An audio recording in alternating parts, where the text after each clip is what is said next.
কি খবৰ আপোনালোকৰ আৰু মোৰ সৰু মিনি ভ্লগলৈকে সকলোকে স্বাগতম জনাই আছোঁ।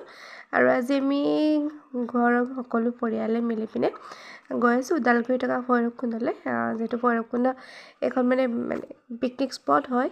বৰ্তমান লাহে লাহে পিকনিক খাব মানুহবিলাক গৈ আছে আৰু আমি ভাবিলোঁ এবাৰ ফুৰি আহোঁগৈ, যিহেতু আমাৰ ঘৰৰ পৰা বেছি দূৰ নহয়। তাৰ কাৰণে আমি এতিয়া গৈ আছোঁ আৰু ৰাস্তাবোৰ চাওকচোন ইমান বেছি মানে ধুনীয়া আৰু চাৰিওফালে সেউজীয়া দেখিয়ে ভাল লাগি গৈছে। আৰু যিসকলে এনেকুৱা পৰিৱেশ ভাল পায় সকলোৱে নিশ্চয় এবাৰ যাব, আৰু যদি গৈ পোৱা নাই বহুত বেছি ধুনীয়া ঠাই। আৰু চাওকচোন ভিডিঅ'টো শেষলৈকে চাব আপোনালোকে।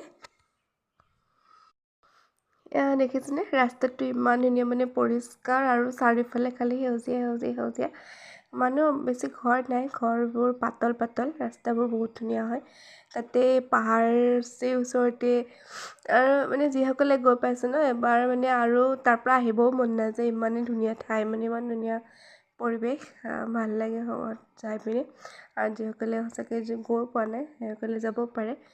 ডিচেম্বৰ জানুৱাৰী ইমান মানত মানে পিকনিক খাবৰ কাৰণে বহুত বেছি মানুহ হয়। আমি যেতিয়া গৈছোঁ মানুহ তাত তেতিয়াও আছে, মানে এতিয়াও আছে মানুহ বহুত বেছি নহ'লেও বৰ্তমান মানে মানুহ তাতে পিকনিক খাব গৈ আছে।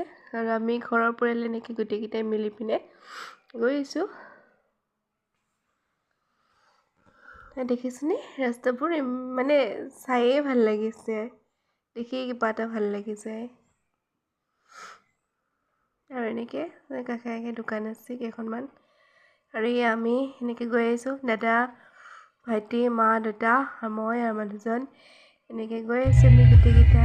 আৰু চাই থাকিব ভিডিঅ' দি আছোঁ।